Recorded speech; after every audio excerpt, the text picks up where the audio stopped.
Hello everyone, कैसे हैं आप सब। एक बार पुनः शिव कोचिंग क्लासेस पर स्वागत है। उम्मीद करता हूं आप सब अच्छे होंगे, मस्त होंगे, बेहतर होंगे, आपकी पढ़ाई बेहतर चल रही होगी। बच्चों, क्लास 12th केमिस्ट्री एनसीईआरटी में न्यू बुक के आधार पर चैप्टर 10 चल रहा है, जिसमें आज का टॉपिक है न्यूक्लिक अम्ल। इसमें आप लोग पूरा इसका बेसिक समझोगे बच्चों। क्वेश्चन कहीं से भी आ जाए आपसे बनेगा।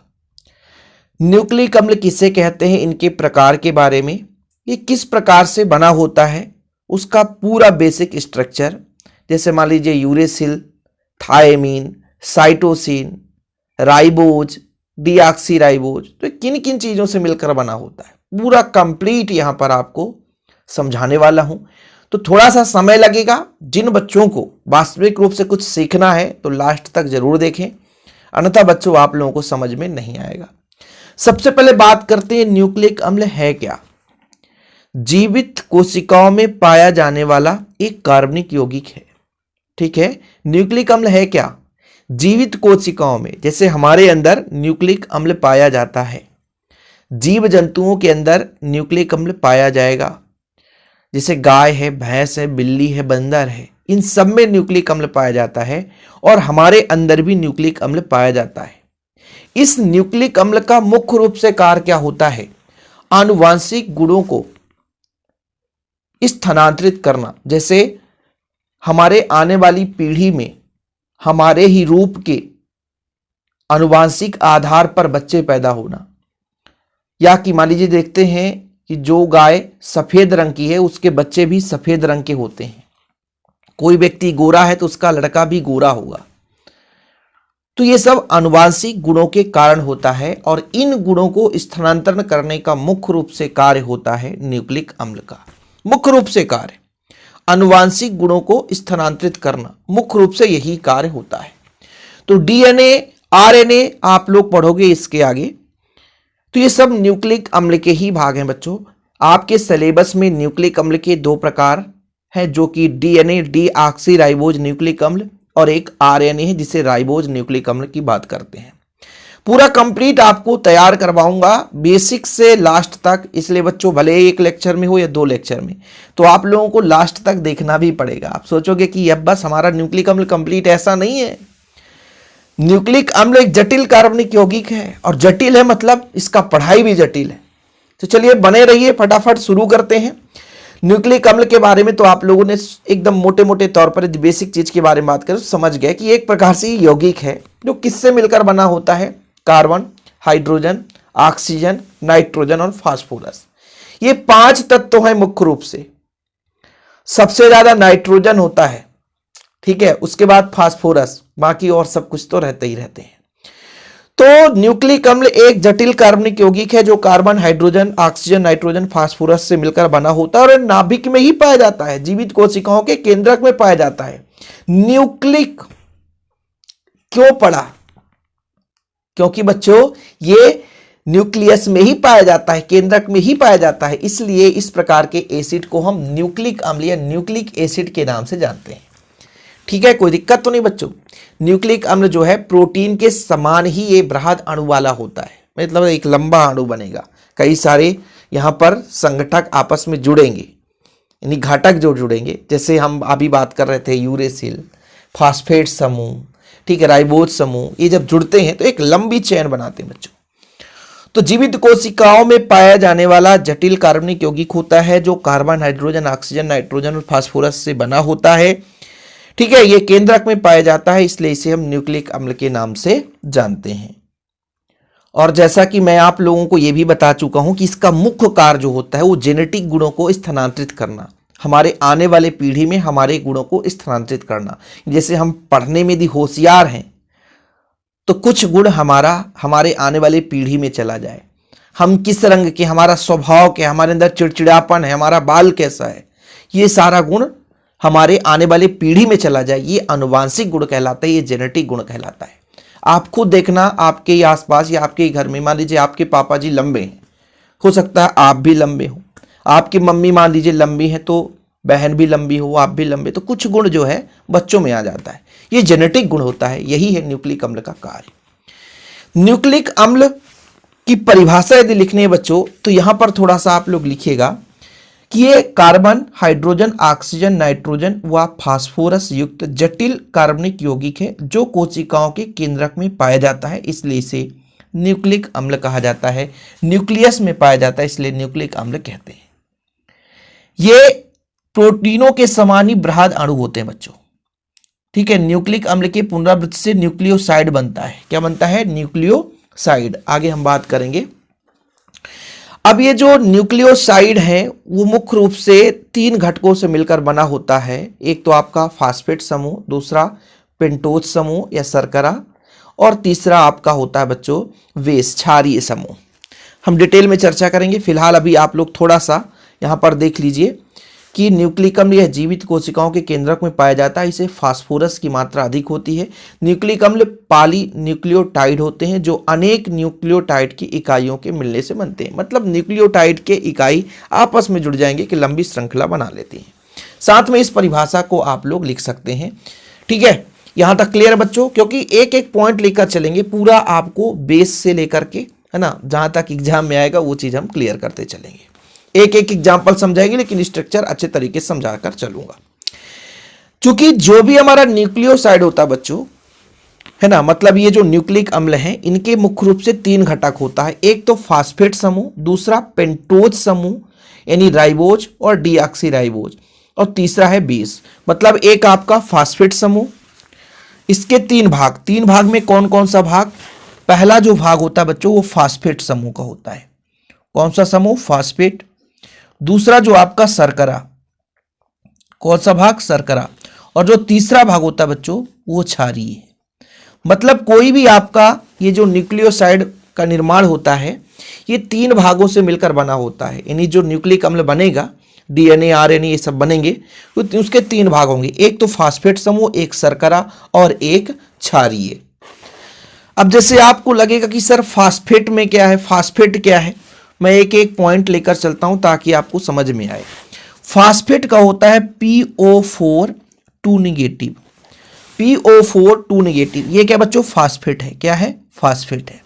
पूरा लिखा हुआ मिलेगा आपको नोट्स में, इसलिए मैं कहता हूं बच्चों आप लोगों को नोट्स ले लेना चाहिए।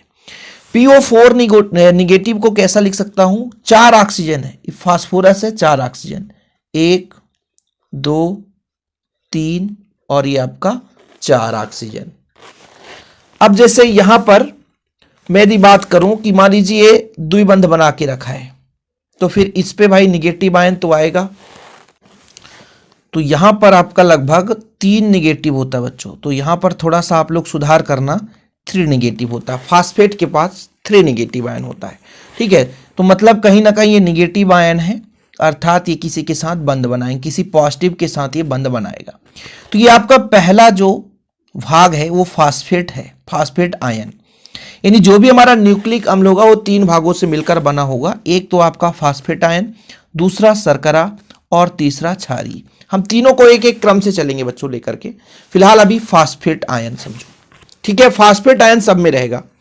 न्यूक्लिक अम्ल का जो सिलेबस में है वो 2 भाग है बच्चों। एक तो आपका डीएनए और दूसरा आरएनए।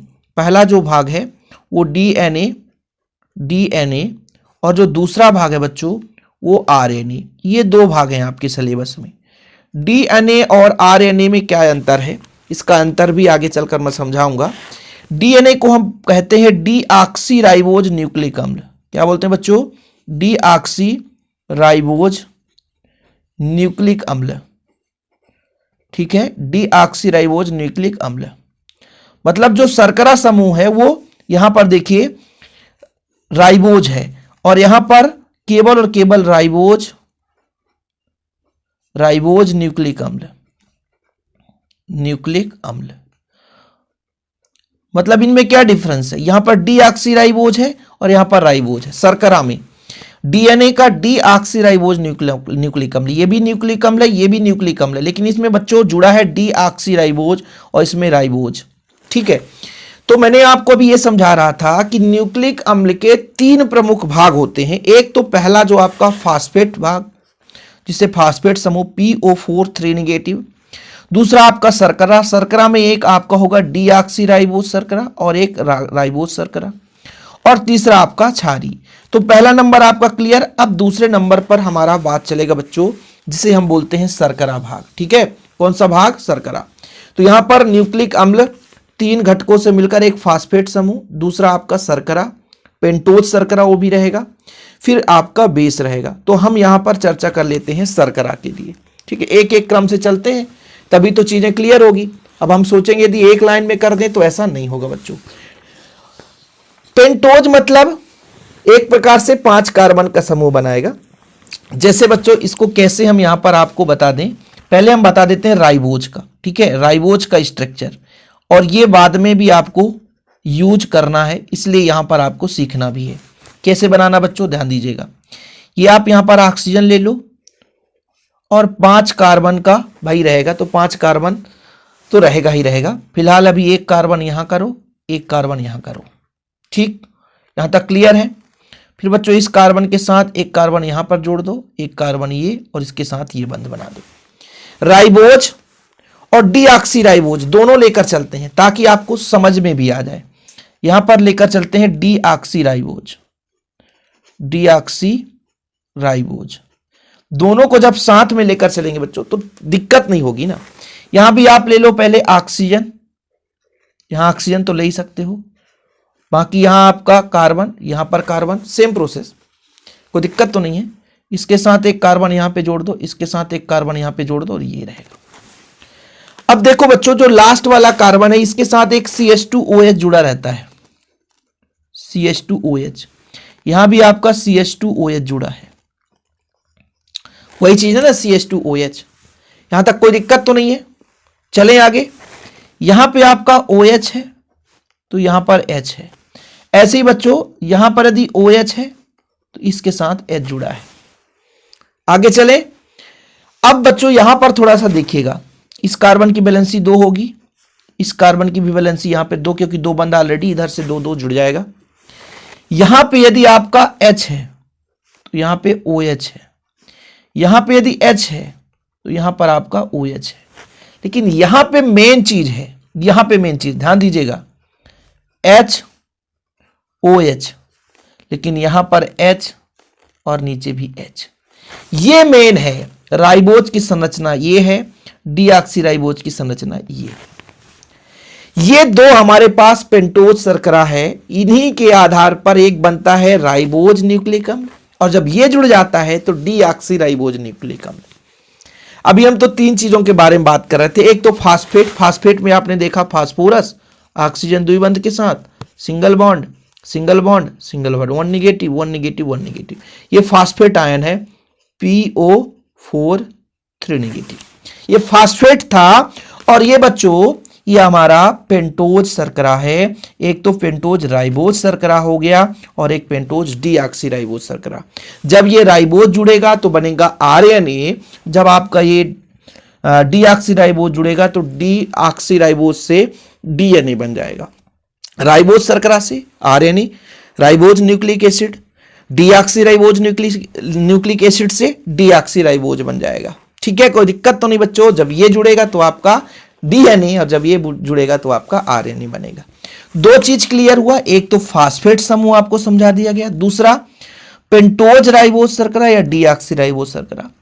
तीसरा जो होता बच्चों विषम चक्रीय बेस, क्षारीय माध्यम भी 2 भागों से मिलकर बना होता है। एक तो पिरिमिडीन से मिलकर बना होता है और एक प्यूरिन से। क्या? पिरिमिडीन और प्यूरिन। मतलब जो क्षारीय भाग है ये भी 2 भागों से मिलकर बना है, एक प्यूरिन और एक पिरिमिडीन। हम बात करेंगे, चिंता मत करें, थोड़ा सा समय दें।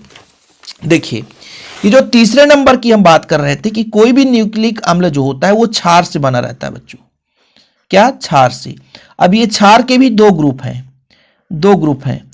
एक तो आपका ग्रुप बनता है प्यूरिन, प्यूरिन, और दूसरा बच्चों पिरिमिडीन। क्या? पिरिमिडीन। अब इनके भी थोड़ा सा देखिए कि प्यूरिन के अंतर्गत कौन कौन आएंगे और पिरिमिडीन के अंतर्गत। ठीक है, ये जो क्षार है तो आपका प्यूरिन के अंदर देखिए एडिनिन और ग्वानिन है। क्या बच्चों? एडिनिन, एडिनिन और ग्वानिन है। ठीक, और जब पिरिमिडीन की बात करते हैं तो इसके अंतर्गत थायमीन, थायमीन, यूरेसिल, यूरेसिल और आपका साइटोसिन। ठीक है बच्चों, साइटोसिन। वीडियो को लास्ट तक देखना, अभी भी यदि बीच तक आ गए हो तो लास्ट तक देखते रहना बच्चों। तो पहला फास्फेट समूह, शर्करा समूह भी क्लियर है। जब क्षारीय माध्यम की बात करते हैं तो क्षार में दो चीज होगा बच्चों, एक प्यूरिन, पिरिमिडीन। यदि प्यूरिन में एडेनिन और ग्वानिन, इसका भी स्ट्रक्चर देखेंगे। और पिरिमिडीन की बात करते हैं थायमीन, यूरेसिल और साइटोसिन। ठीक है, अब जैसे थायमीन और यूरेसिल, इनमें दो में से कोई एक ही रहता है तो डीएनए और आरएनए में थोड़ा सा डिफरेंस हो जाता है। जैसे मैं आपसे कह दूं कि जो हमारा डीएनए है, डीएनए उसमें बच्चों थायमीन होता है डीएनए में, और जो आरएनए होता है इसमें यूरेसिल पाया जाता है। मतलब चार तो क्लियर है, डीएनए में भी चार क्षार होते हैं, डीएनए में भी आपके चार होंगे बच्चों, डीएनए में भी, और आरएनए में भी चार होते हैं। दोनों में बेस चार ही होंगे, दोनों में बेस चार होंगे। लेकिन एक जो अलग अलग रहता है दोनों में, वो कौन सा है, वो अकेला कौन सा है तो मैं बता देता हूं। डीएनए में थायमीन, थायमीन रहता है, क्या थायमीन, और इसमें जो रहता है वो यूरेसिल। ये थोड़ा अलग साथी है। ठीक है, ये चीज याद रखिएगा। तो टोटल बेस जो है कितने हैं, 5 हैं। 5 में से 4 उपस्थित रहता है प्रत्येक न्यूक्लिक अम्ल में। तो डीएनए में आपका थायमीन रहता है, यूरेसिल नहीं रहता। ठीक है, मतलब डीएनए की बात करूं तो एडेनिन, गुआनिन, थायमीन और साइटोसिन। आरएनए की बात करूं तो एडेनिन, गुआनिन, यूरेसिल और साइटोसिन। ठीक है, साइटोसिन तो सी से होगा लगभग, तो साइटोसिन यहां पर मैं सी से कर देता हूं। ठीक है, मीनिंग में गड़बड़ नहीं होना चाहिए। तो प्रत्येक जो आपका न्यूक्लिक अम्ल होता है उसमें 4 बेस होना है, क्लियर है। ठीक है बच्चों, इन बेसों में से भाई ये क्षार है। पहला आपने समझा न्यूक्लिक अम्ल के 3 भाग, फास्फेट, एक आपका शर्करा और एक बेस। फास्फेट समूह तो सब में रहेगा, शर्करा में 2 में 1 रहेगा, आरएनए में आपका राइबोस शर्करा और डीएनए में डीऑक्सीराइबोस शर्करा। और जब हम बात करते हैं बच्चों बेस की, क्षार की, तो क्षार में आपका टोटल 5 क्षार है। जैसे आपका पिरिमिडीन के 3 व्युत्पन्न है ना, थायमीन, यूरेसिल, साइटोसिन, और प्यूरिन के एडेनिन, ग्वानिन। अब यहां पर प्यूरिन के एडेनिन, ग्वानिन दोनों में रहेंगे, लेकिन यदि थायमीन है मतलब डीएनए है, यूरेसिल है मतलब वो आरएनए है। इतना ध्यान रखना, मतलब डीएनए में आपका थायमीन और आपके आरएनए में यूरेसिल पाया जाता है। अब हमने कहा ये जो बेस है वो 5 हैं। इन पांचों को आप लोग थोड़ा सा स्ट्रक्चर के माध्यम से समझ लें ताकि आपको दिक्कत ना हो सके। तो यहां पर मैं बनाऊंगा आप थायमीन का, किसका, थायमीन का। आप लोग भी साथ में बनाते चलिएगा यदि बनाना है तो, और नहीं बनाना है तो कोई दिक्कत नहीं है, एग्जाम में इसकी संरचना नहीं पूछी जाएगी। ये आपका कार्बन होता बच्चों, इस कार्बन का एक साथी नाइट्रोजन है और एक साथी कार्बन है। ठीक है, और नाइट्रोजन, नाइट्रोजन तो कभी भी रिंग के अंदर रहेंगे नहीं, तो कार्बन के साथ जुड़ते हैं। और जब ये कार्बन के साथ जुड़ा तो ये भी बोला हम भी कार्बन के साथ जुड़ेंगे। ठीक है, और इस प्रकार से बच्चों फिर ये दोनों कार्बन नाइट्रोजन के साथ ये क्रम से बना लिए। मतलब यहां से चला नाइट्रोजन, नाइट्रोजन के बाद कार्बन, फिर से नाइट्रोजन, ये बंद हो गया। अब बैलेंसी कंप्लीट करनी है तो सबको पता है ना, सबको पता है कि नहीं। ठीक है, जैसे मैं आपसे कह दूं कि यहां पर इस कार्बन के साथ एक ऑक्सीजन जुड़ा रहता है 2 बंध के साथ। ठीक है, इस कार्बन के साथ भी एक ऑक्सीजन जुड़ा रहता है 2 बंध के साथ। इस कार्बन के साथ एक आपका CH3 ग्रुप जुड़ा रहता है। अब याद ही करना पड़ेगा, इसमें कोई दिक्कत नहीं है कि हम यदि आपको कह दें कि फोकट में याद हो जाएगा तो नहीं हो पाएगा। इसमें भी एक हाइड्रोजन, और इस बंध को पूरा करने के लिए 2 बंध लगा रहता है। तो ये जो स्ट्रक्चर है आपको याद करना ही पड़ेगा। इसमें ये नहीं है बच्चों कि हम कोई ट्रिक बता दें, लॉजिक बता दें, ये आपके एक्सपीरियंस के आधार पर कितना आप मेहनत करते हो। तो ये आपका थायमीन बन गया। क्या बन गया, थायमीन। इसके बाद हम बात करते हैं साइटोसिन। क्या बच्चों, साइटोसिन। इनको फिर हम जोड़ेंगे भी ना, तो फिर आपको वहां पे दिक्कत नहीं जाएगी। आपको थोड़ा सा ध्यान देना है, इसमें भी सेम प्रोसेस करना है। देखिए हमारा एक कार्बन है, ठीक है सर, नाइट्रोजन जुड़ा था, हाँ सर नाइट्रोजन, इधर कार्बन जुड़ा था, बिल्कुल सही है, फिर इधर कार्बन, हाँ इधर कार्बन, बिल्कुल सही है, और इन दोनों को हमने नाइट्रोजन से जोड़ रखा था। अब यहां तक क्लियर है, सिमिलर है दोनों, यहां तक क्लियर है बच्चों।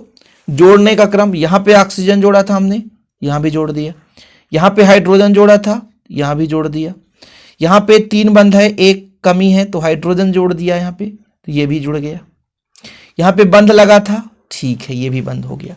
अभी फिलहाल दोनों सेम है ना, ये थायमीन है, ये साइटोसिन है, ठीक है, ये थायमीन है, ये साइटोसिन है। अब इसमें थोड़ा सा अलग क्या है कि ये इस बार हाइड्रोजन न जोड़ करके यहाँ पे 2 बंध बनाता है बच्चों, और इसकी बैलेंसी के लिए इस पे हाइड्रोजन जोड़ देते हैं, और इसके साथ जुड़ा रहता है आपका NH2। क्या? NH2 जुड़ा है, ठीक, ये जुड़ा रहता है, ये ग्रुप जुड़ा रहता है, ठीक। तो बंध आपका कितना हो गया? 1 2 3 4 बंध कंप्लीट। तो ये आपका बन गया साइटोसिन।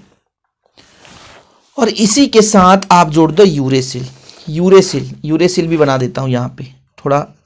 ये तीनों बड़ा आसान है, एकदम सिमिलर है, इसलिए बनाना बहुत आसान है।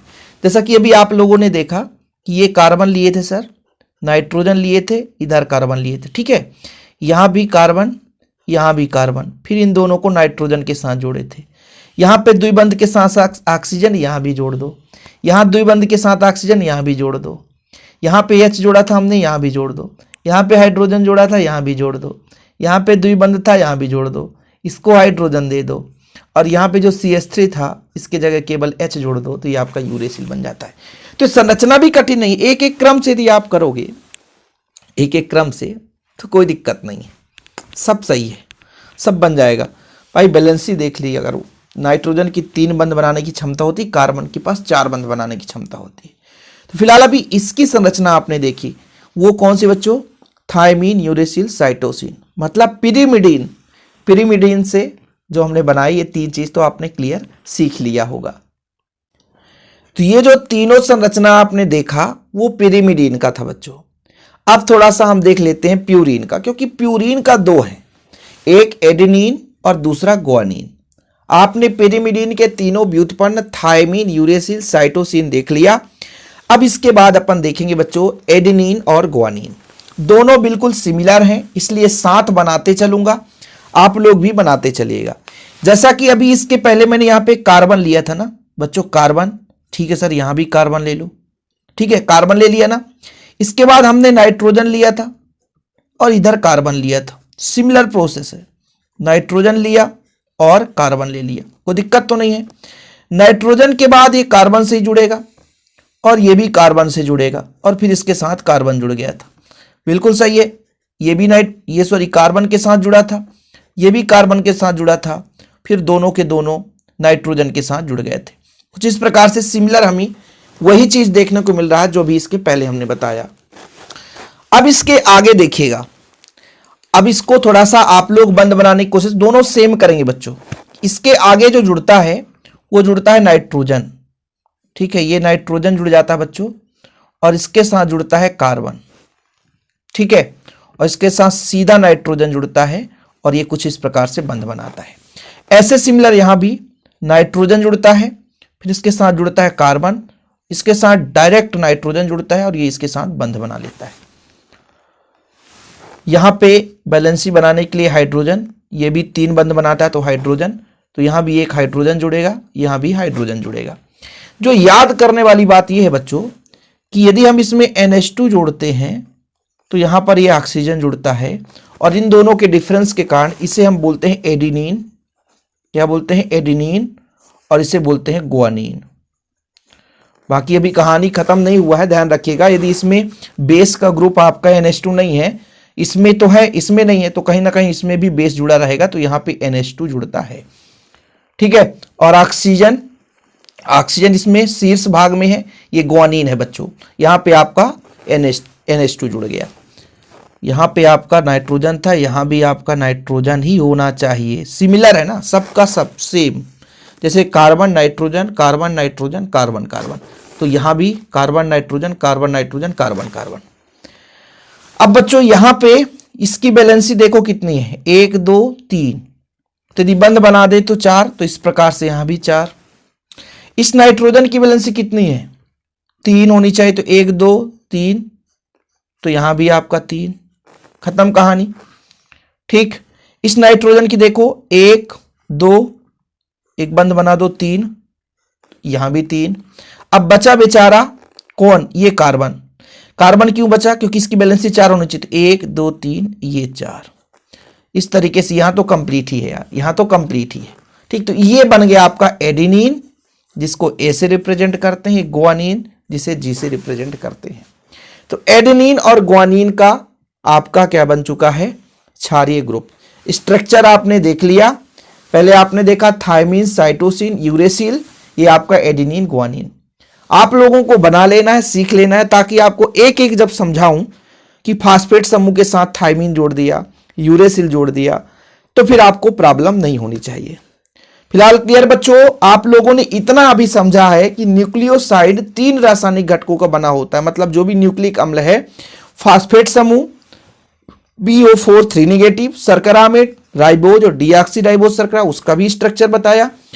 जो आपका बेस है, क्षार है, जिनसे मिलकर बना होता है, एक पिरिमिडीन में से थायमिन, यूरेसिल, साइटोसिन, ये भी सीखा आपने। प्यूरिन में बच्चों आपने सीखा क्या? एडेनिन एवं ग्वानिन। प्यूरिन, पा और या प्यूरिन है। ठीक है, ये क्लियर हो गया।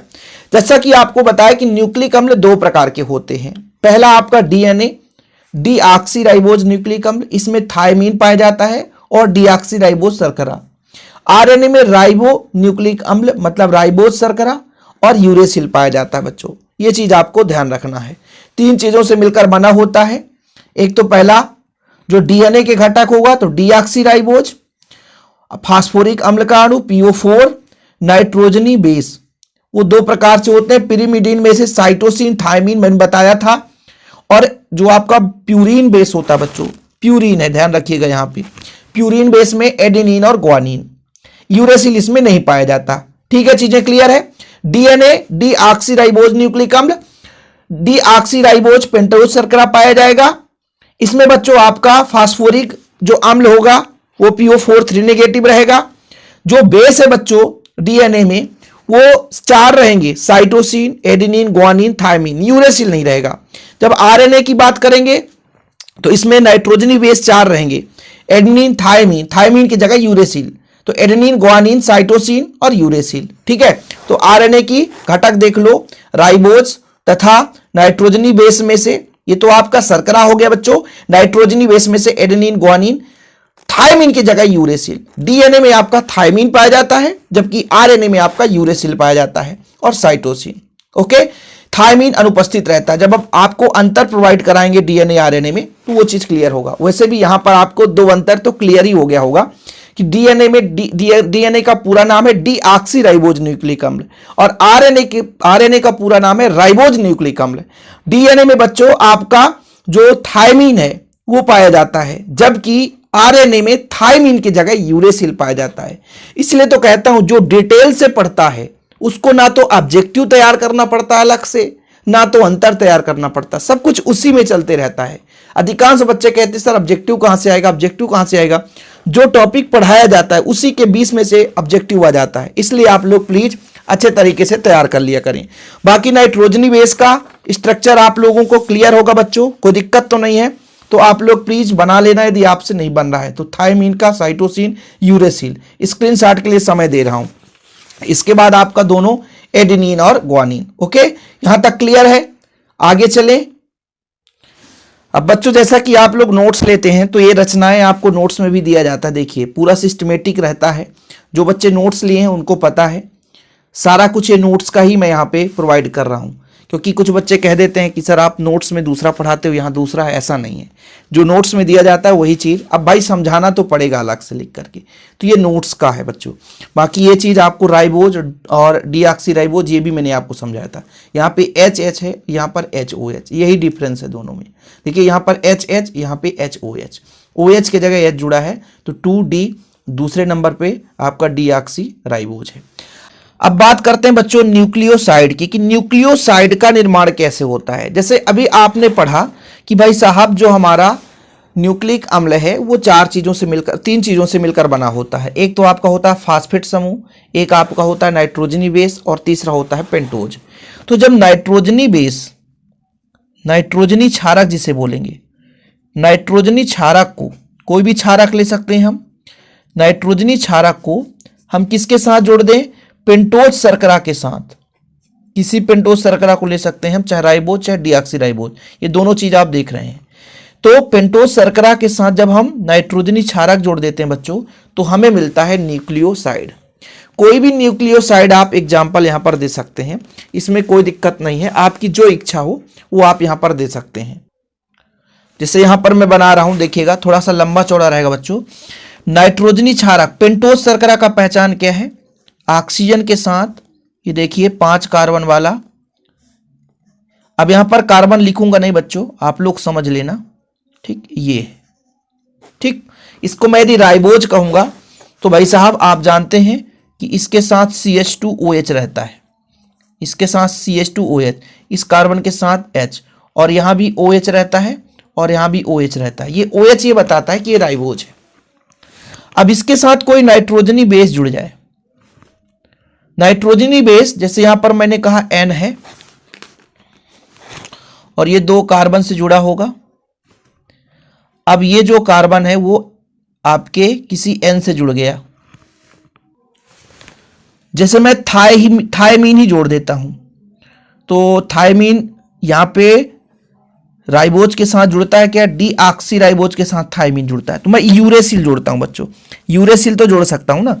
यूरेसिल का क्या होता है पहचान?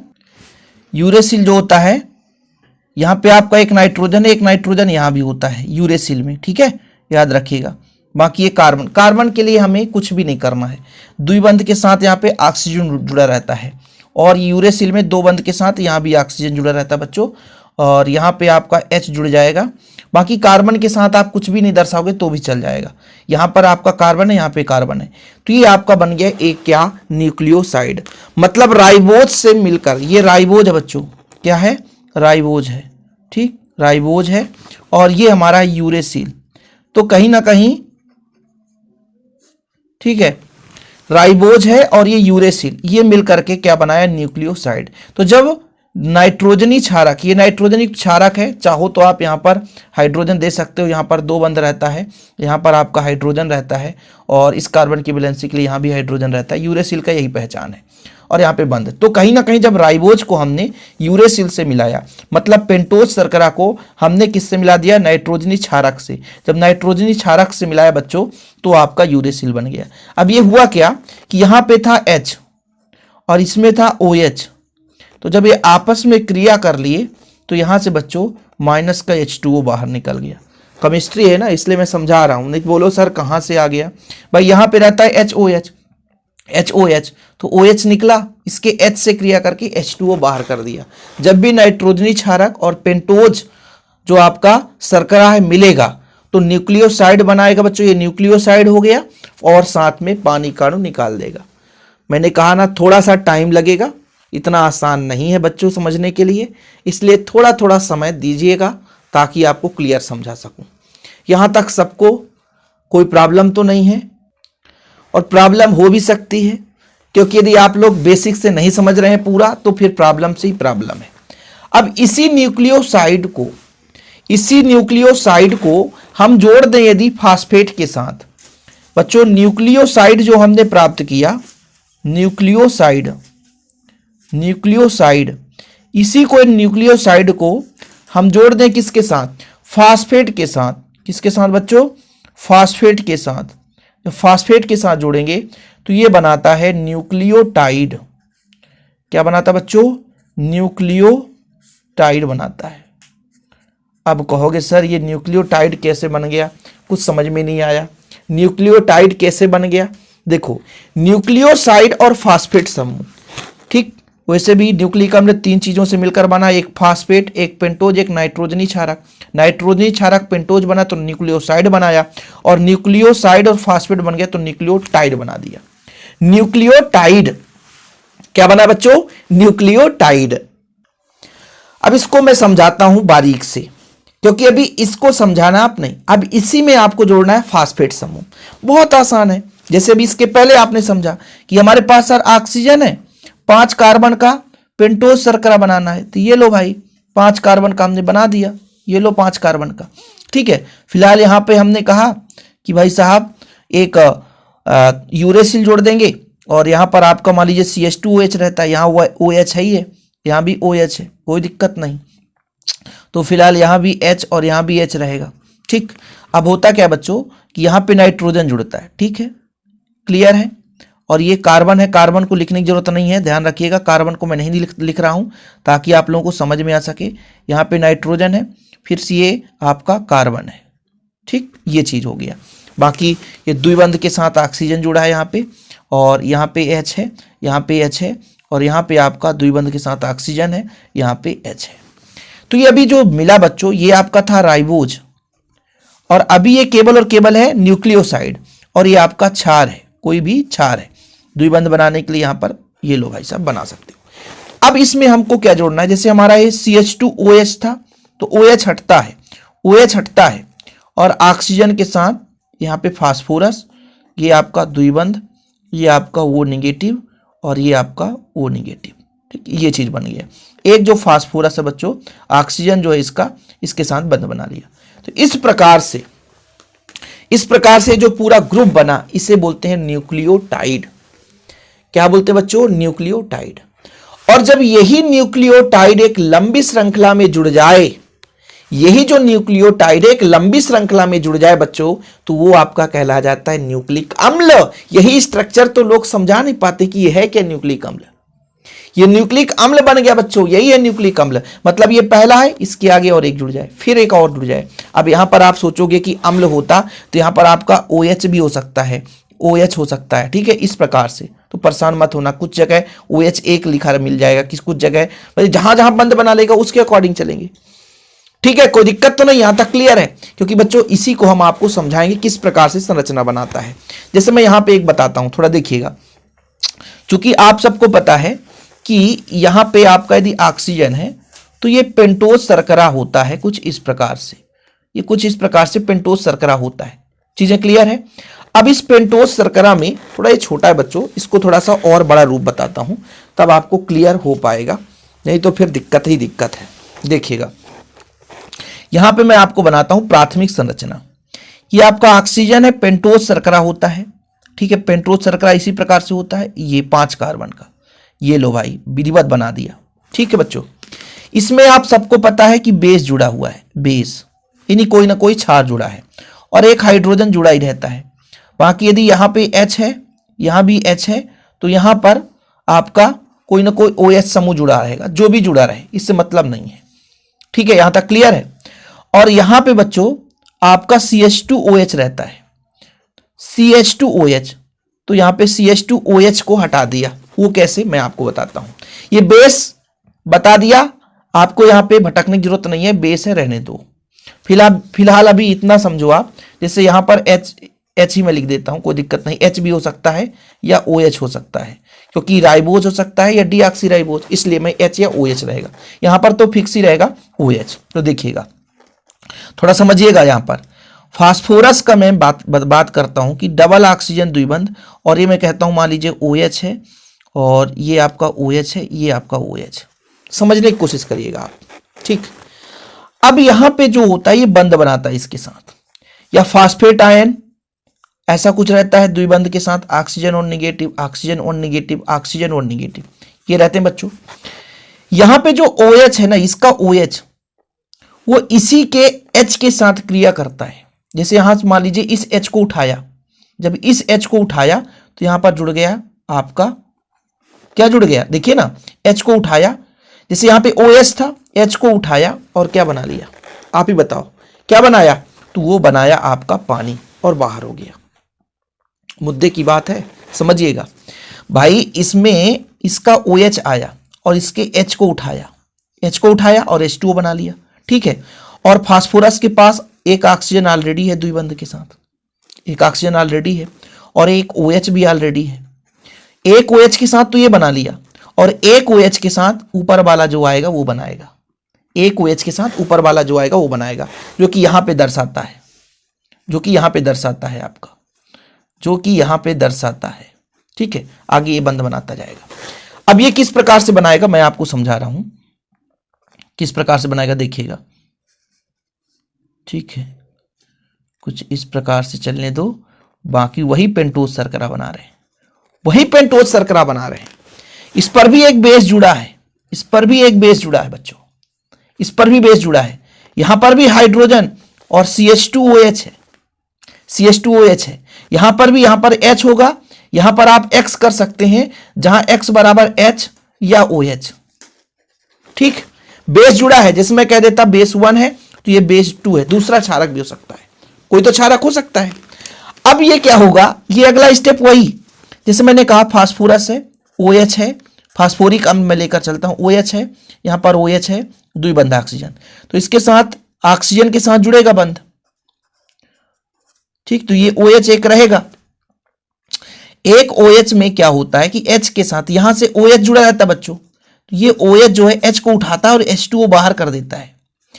OH जो है यहां का OH, एक H यहां से उठाया, H2O बाहर कर दिया, तो एक ही ना ऑक्सीजन बचेगा।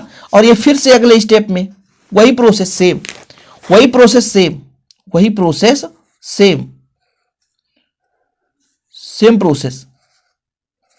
फिर ये पेंटोज शर्करा, इसके साथ बेस है, मैं 1 2 इसको कह दिया 3, चाहे ऊपर से 1 2 3 करो, फिर वही प्रोसेस, यहां पर H रहेगा, यहां पर आपका H है, यहां भी H रहेगा, हो सकता है यहां पर आपका X H या OH कुछ भी हो सकता है। ठीक है भाई, राइबोज या डीऑक्सी राइबोज, फिर से वही आपका फास्फोरस CH2OH रहता है, तो यहां पर आपका हो जाएगा O, फिर फास्फोरस, द्विबंध ऑक्सीजन OH, फिर से यही ऑक्सीजन, फिर से वही आपका बंध बनाएगा, फिर ये लगातार चलता जाएगा और यही बन जाता है प्राथमिक संरचना। यही है प्राथमिक संरचना। कुछ बुक में B1 B2 B3, मैं नीचे से ऊपर बना रहा हूं तो इस प्रकार से आ रहा है, जब आप ऊपर से नीचे तो B1 B2 B3 कर सकते हैं। बड़ा खतरनाक है यार, जब हम प्राथमिक संरचना की बात करते हैं, न्यूक्लिक अम्ल की प्राथमिक संरचना, तो बड़ा ही कठिन होता है। हजारों न्यूक्लियोटाइड, देखो ना, न्यूक्लियोसाइड की बात नहीं की गई, न्यूक्लियोटाइड, क्योंकि भाई न्यूक्लियोसाइड जो बना है वो किससे मिलकर बना है बताओ? न्यूक्लियोसाइड जो बना है वो नाइट्रोजनी क्षार पेंटोज से, और जब वही न्यूक्लियोसाइड फास्फेट के साथ तो न्यूक्लियोटाइड बनाता है, और यही न्यूक्लियोटाइड आप देख सकते हो, देखो जरा, ये B1 है, पहला बेस है, X का मतलब ये होता है कि यहां पर X की जगह या OH हो सकता है या H हो सकता है। भाई DNA में आपका H रहता है, RNA में आपका OH रहता है, जहां X बराबर H, किसमें बच्चों? DNA में, डीऑक्सीराइबोज न्यूक्लिक अम्ल में। X बराबर OH, किसमें? RNA में। B क्या है? B1 B2 B3 क्या है बच्चों? ये आपके क्षारक हैं। क्या है? क्षारक है। ठीक है, हजारों न्यूक्लियोटाइड अणुओं के संयोग से जल के अणुओं के बाहर निकलने पर न्यूक्लिक अम्ल बनते हैं। इस प्रकार न्यूक्लियोसाइड की एक लंबी श्रृंखला बनती है। इसको मैं एक छोटे छोटे पार्ट के माध्यम से भी वीडियो लेक्चर प्रोवाइड करूंगा, लेकिन फिलहाल अभी इतना तो समझ लो। अब यहां पर आप देख लो, 4 नाइट्रोजनी क्षारक शर्करा फास्फेट में रुदंड से जुड़ते हैं, न्यूक्लिक अम्ल की प्राथमिक संरचना कहलाती है। यानी 4 नाइट्रोजनी क्षारक हैं, शर्करा फास्फेट में रुदंड से जुड़ते हैं, एक क्रम से जुड़ते जाते हैं। देख लो भाई, अब देख लो, ये क्रम से जुड़ा है हर एक श्रृंखला में। देखो यहां से मैंने स्टार्ट किया था कि यहां भी फास्फेट समूह जुड़ गया, फिर इसके साथ ये जुड़ा, फिर ये बेस है, यहां पे ये आपका पेंटोज शर्करा है, फिर ये आपका फास्फेट समूह से ये जुड़ जाता है। एक लंबी श्रृंखला है। डायग्राम आप लोग बिल्कुल बना लें, कोई दिक्कत नहीं है। ये अभी प्राथमिक संरचना मैंने बताया है, क्योंकि भाई साहब न्यूक्लिक अम्ल का प्राथमिक और द्वितीयक दोनों संरचना सीखना है। यदि आप प्राथमिक और द्वितीयक दोनों संरचना नहीं सीखेंगे दिक्कत है, क्योंकि आरएनए का भाई साहब पूछा ही जाता है एग्जाम में। ठीक है, डबल हेलिक्स संरचना डीएनए आरएनए से, यदि आप नहीं पढ़ोगे तो दिक्कत होगा ही होगा। तो अभी दोहरी हेलिक्स संरचना देखेंगे। तो प्राथमिक हेलिक्स संरचना आप लोग स्क्रीनशॉट ले लो। ठीक है बच्चों, प्राथमिक हेलिक्स संरचना, ओके, स्क्रीनशॉट लेकर डायग्राम भी बना लेना। डायग्राम बनाना सिखा दिया, किस प्रकार से इसकी रचना बनाओगे। अब बात करते हैं बच्चों डीएनए की डबल हेलिक्स संरचना, जिसे बोलते हैं दोहरी हेलिक्स संरचना। इसके पहले आपने प्राथमिक संरचना समझा। देखिए, जो प्राथमिक संरचना वास्तविक रूप से आपको दिख रहा है इतना लंबा चौड़ा, ऐसा नहीं होता, बिल्कुल एंगस्ट्रॉन में होता बच्चों। एंगस्ट्रॉन जानते हो ना, 10⁻⁻10 मीटर। एक एंगस्ट्रॉन का मतलब होता है 10⁻10 मीटर, मतलब 1 मीटर का 10 × 10वां भाग। मतलब आपको समझ में नहीं आएगा, यहां पर मैं बताता हूं एंगस्ट्रॉन का मतलब क्या होता है। 1 मीटर तो आप समझते हैं ना, और 1 मीटर में 10⁻10 भाग दो, इतना, मतलब 1 मीटर में 1 2 3 4 5 6 7 8 9 10 इतना भाग दोगे तब ये एंगस्ट्रॉन में आएगा। ये एंगस्ट्रान में होता है, इतना सूक्ष्म में होता है। इसको आप सोचोगे कि ऐसे देख लें तो नहीं, ये एक्स किरण के माध्यम से देखा जाता है। देखो बच्चों, फिलहाल आपने इसको देखा, इतना क्लियर है। ये प्राथमिक संरचना, मतलब एक हमारे पास ये प्राथमिक संरचना है, ये समझो। ये पहले क्या है, प्राथमिक संरचना, और ये दूसरा प्राथमिक संरचना। इसी को लचकदार डोरी के समान हम एक दूसरे पर लपेट दें तो ये दोहरी हेलिक्स संरचना बनाती है।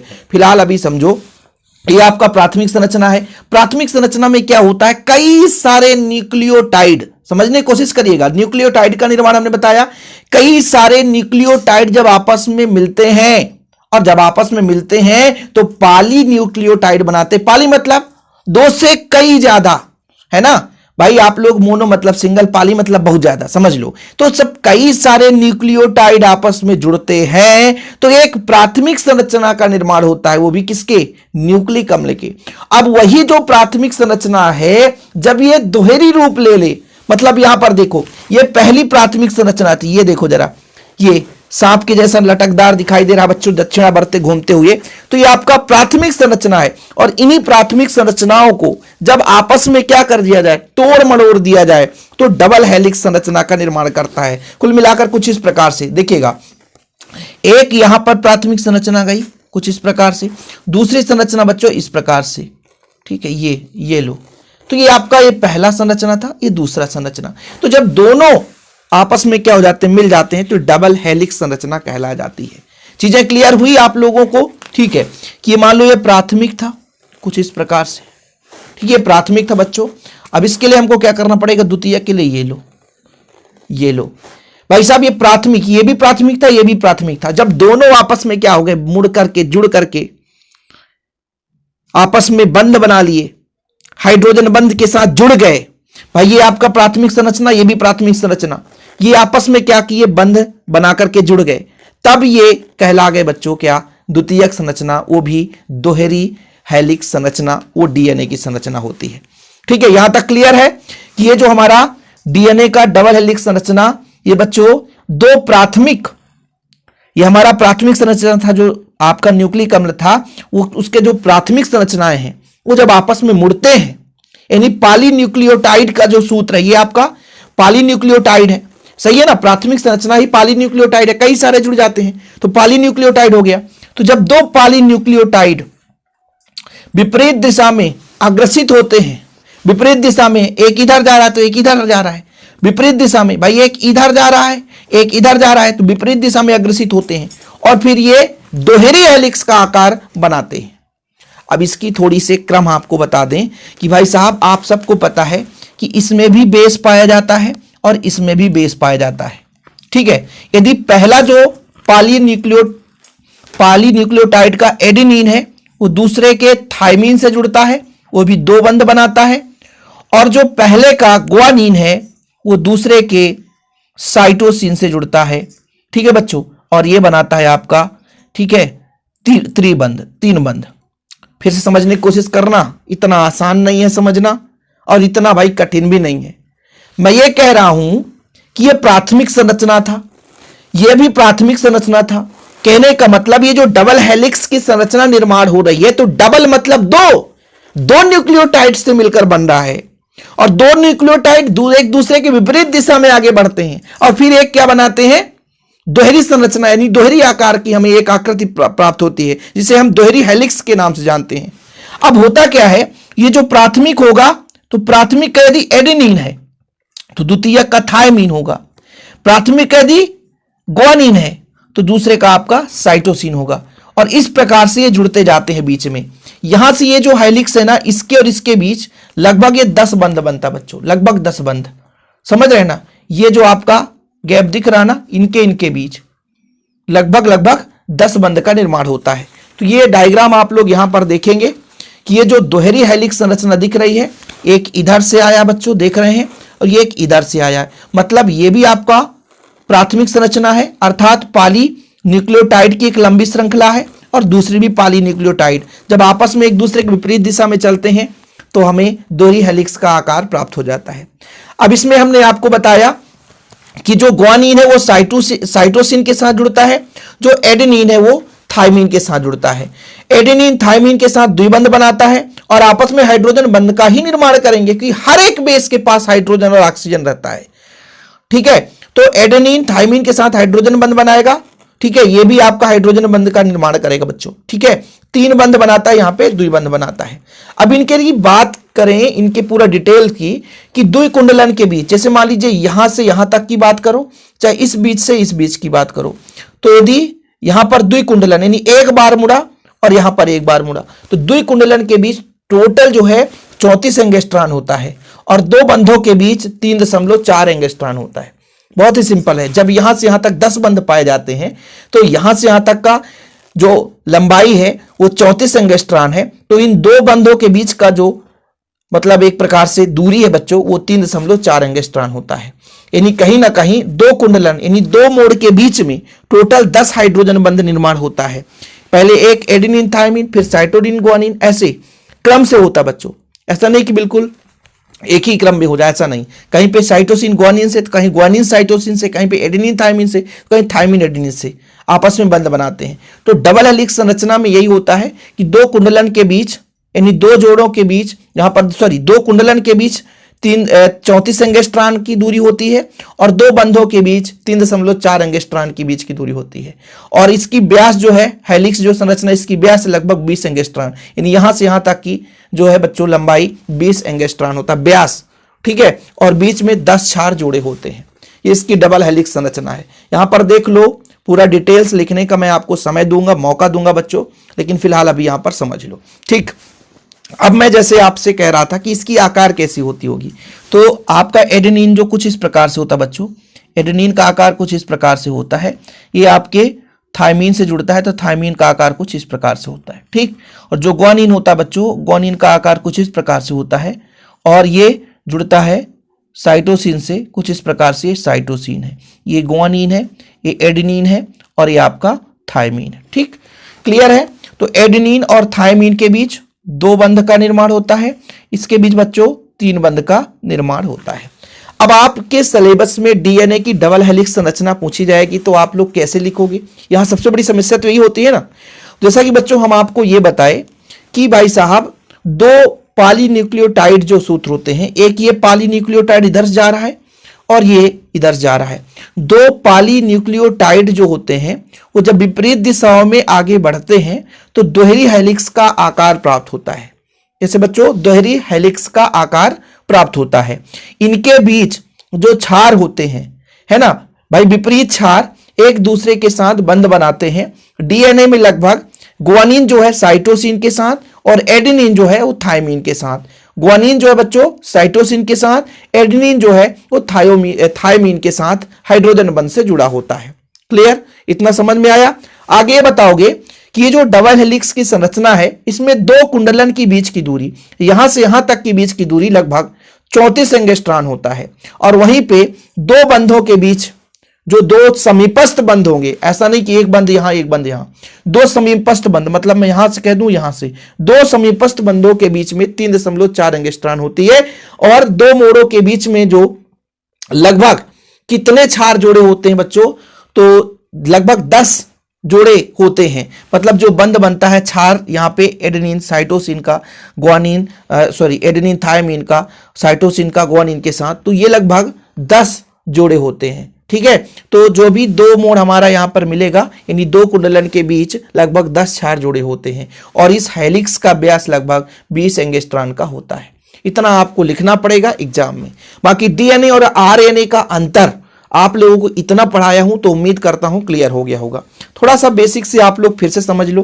प्राथमिक संरचना को मैंने कैसे बनाया, ये प्राथमिक संरचना एक धागे के समान है। अब जब 2 धागा आपस में ऐसे टेढ़ा मेढ़ा मुड़ गया तो ये डबल हेलिक्स संरचना। अब देखो बच्चों, जैसे यहाँ का बेस है, इस बेस में आपका कहीं ना कहीं ग्वानिन जुड़ा होगा, कोई ना कोई थायमिन जुड़ा होगा, यूरेसिल जुड़ा होगा, कुछ भी जुड़ा होगा। ये अगले के साथ, जैसे मान लीजिए इसमें थायमिन है तो यहाँ पे जो दूसरा प्राथमिक संरचना होगा उसके एडेनिन के साथ जुड़ेगा। यहां पे मैं कहता हूं साइटोसिन है तो फिर अगले के साथ ग्वानिन के साथ जुड़ेगा। यहां फिर से मैंने कह दिया थायमिन है तो दूसरे के एडेनिन के साथ जुड़ेगा। तो कहीं ना कहीं विपरीत होते, ऐसा नहीं, सिमिलर ऐसा नहीं बंध बना सकता। यदि यहां पर यूरेसिल है तो यहां पर भी यूरेसिल नहीं होना चाहिए, पहली बात ध्यान रखना। यदि यहां पर एडेनिन है तो दूसरे के पास थायमिन हो, तभी वो बंध बनाएगा। इसीलिए कहा जाता है यदि हम सोचे कि एकदम बिल्कुल एक दूसरे के समान है तो ऐसा नहीं होता। दोहरी हेलिक्स में दोनों एक दूसरे के पूरक होते हैं। पूरक मतलब थोड़ा सा उल्टा, ठीक है, ध्यान रखिएगा। ऐसा नहीं है कि यहां पर जो बेस है वो दूसरे में सेम बेस हो। बेस में दोनों जो है जोड़े मिलने चाहिए, एडेनिन का थायमिन के साथ और बच्चों साइटोसिन का ग्वानिन के साथ। तो ये आज की लंबी कहानी, उम्मीद करता हूं आपको चीजें क्लियर कर दी होगी। बाकी बच्चों आप लोगों को यदि इसमें भी कोई डाउट है कि इस पॉइंट को अलग से समझाओ तो मैं आपको समझाने के लिए तैयार हूं, लेकिन अगले लेक्चर में आपको समझा दूंगा। आप लोग अपना डाउट जरूर बताना। ओके बच्चों, फिलहाल आज के लिए इतना ही। जय हिंद, वंदे मातरम।